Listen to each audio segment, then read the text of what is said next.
Welcome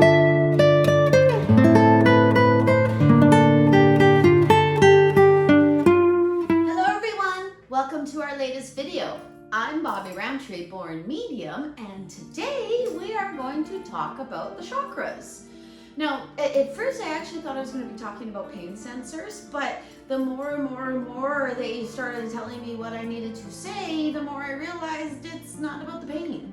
It's actually not about the pain because the pain is the result. Okay, so your chakras, what the heck are your chakras? That wheel of life.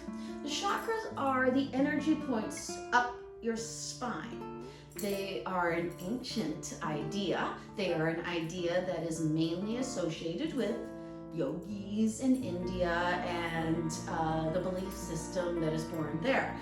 But in my head, I actually see the chakras in many different cultures, a lot, and quite especially actually in the indigenous culture of Canada.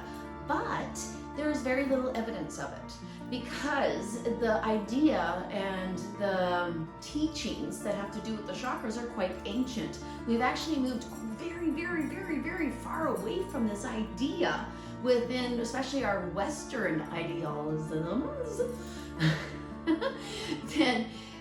And that is actually taking us away from this idea that actually the power, the spirituality, and your connection to Creator, the earth, and who you truly are actually lies in your chakras. It's actually here in you, and it's waiting to be discovered. And I am a student of Kundalini, and I am learning a lot about Kundalini right now, but it's a vast and massive subject.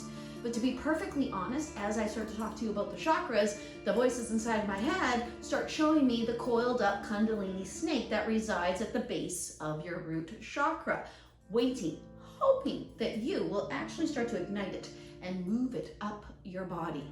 Now, I have found myself and in my travels as a medium here that people open up their Kundalini energy very Western-like here. Now, by very Western-like, and I'm a Westerner, so okay, I can say this maybe about us, but boy, oh boy, are we ever focused on what is over there, on everything that's here, there, everywhere, but inside of us. We actually look to things outside of us to make us happy. Crazy? We actually look to things outside of us to inspire us and tell us who we are. To tell us who we are. That's crazy. What do you do to align your chakras? Well, you meditate. You meditate.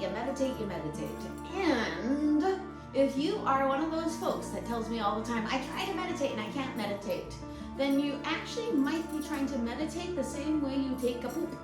You actually might be trying to force something to happen, and actually you shouldn't do that when you take poop either, to force something to happen under an idea that it's supposed to. I just learned that too. Meditation is not as difficult as you may believe. Meditation actually is very natural and does not need to be forced. It does not need to be what you think it needs to be based on what you have heard that meditation is.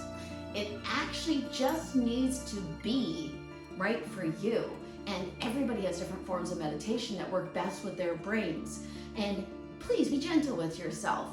Look at yourself as though you are who you are, not the guru on the mountaintop. You're not jumping into clearing your chakras and knowing about yourself and boom, there it is. And now you get to know and see and live the best and perfect life.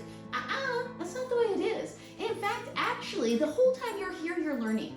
And to find your true and absolute enlightenment, you actually have to let go of living. Actually, you have to let go of the idea of this physical world and, well, not let go of the idea of the physical world, but let go of the idea that the physical world owes you something, that the physical world is going to bring something else to you. In fact, actually, your physical world is a manifestation of you. Your physical world actually coincides with everything you expect it to. Ugh, can't even believe I said that. Okie dokie, not doing this video by myself, am I?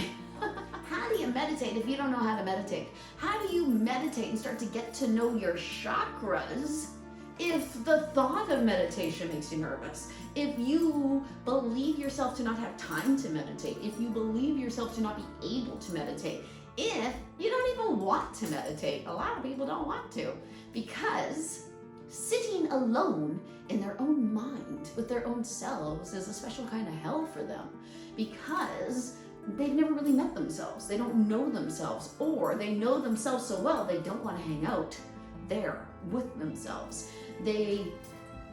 Everybody is different. Everybody has different experiences. Every individual takes in all the stimuli in a different kind of way. So why wouldn't you be any different from them? If you are an individual, then your chakra experience is individual. Your enlightenment experience is individual. Your experience is individual. So honor that individuality of you and look at different ways of meditating. I often get shown that knitting is meditating. Knitting, crocheting, macrame, because you're taking all your energy and focus and you're putting it into one spot. Walking in nature, hiking can be incredibly meditative, and I don't need to tell you why. Also, too, I know for myself, a bathtub is meditative, because one, if you are the type of person like me that is all the time, you actually kind of need no visual distractions whatsoever when you meditate. Otherwise, those visual distractions are going to lead to ideas leading to things you need to do. And then now you're just in the things you need to do in your head. You're just sitting there getting more frustrated because you're trying to meditate, but there's things that need to be done and something needs to be back and blah, blah, blah, blah, blah. And it goes on and on and on. Very often in my readings, I tell people, especially female people, to meditate in their closet. To actually make a space on the floor of the closet, especially if you're a mommy, and lock yourself in there a little bit. Just close the door. No visual distractions, it's quiet, nobody knows you're in there, or if they do, they have to respect the fact that you need 10 minutes. 5, 10, 20, it's entirely up to you. You could take a full hour, but start somewhere. Okay, now, if you're not comfortable with sitting in your closet, then actually the next one that they say in my head is another one that I've told people to do. Actually sit in the corner of the room with your back to the rest of the room. Now, that might strike up feelings of paranoia in some folks. Yeah, I totally get that with your back to a room, meditating, but at the same time, there's no physical distractions, visual reminders of other things in your life. You kind of need to blank slate it, laying down or sitting up. Now, I was taught that to properly meditate, especially to properly chakra meditate, your chakras have to be stacked. You need to be sitting like this. It's actually one of the reasons we have yoga. We have yoga so that we can strengthen our backs, so that we can sit up for long periods of time and meditate. But the 8-hour meditation is a difficult thing for a Westerner to accomplish. The 8-minute meditation is difficult for the Westerner to accomplish because we're so stinking distracted by every darn thing. Distracted, distracted, distracted, distracted. So it's very, very, very, very, very difficult for a Westerner to reteach themselves that actually they're the most important person in the room, that they're the most important person in their lives, but not in a selfish, poopy facing sort of way. In a, this is the person I need to work on, this is my purpose for being here, and if I work on me, then I have more of me for other people, then I can help other people, and that's actually why we're here, to help other people. It's not to have the most crap at the end of it. Think, yeah. Now, why do you want to open these darn things? What do you care? What do you care about these energy centers that are in your body? Well, you should care, because they talk to you, because your body talks to you through your chakras, because each chakra actually coincides with an emotion, a need, a gland. They are very, very, very important, and they are not just pretty colors of the rainbow going up your body. Each chakra in following videos will be represented. The next video, we will talk completely about the Muladhara chakra. We will talk about the root and rooting and becoming one with yourself, slowly but surely. And it is slowly but surely. Give yourself time. Goodness gracious me. I've been on this path since the age of 3, for goodness sakes. Not voluntarily, it just kind of happened to me.